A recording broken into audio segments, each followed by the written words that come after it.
As huge In-N-Out fans, we had to jump on the bandwagon and do the Flying Dutch oven. Dutchman. This recipe is super simple. We got the onion to replace the bun.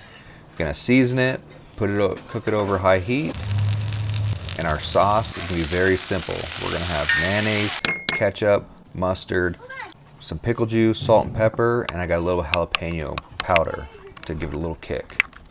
We got about 3-ounce beef balls. We're gonna smash them on the Blackstone griddle over about medium-high heat.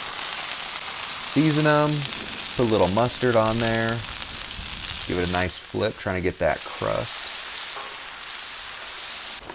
Put on our fake cheese, use a little bit of water to steam it, get that ooey gooey cheese.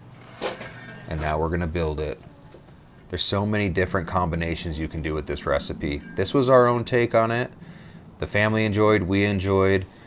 If you enjoyed, please like and subscribe. It helps the channel, and we can bust out some more content from Smoke a Fatty Barbecue.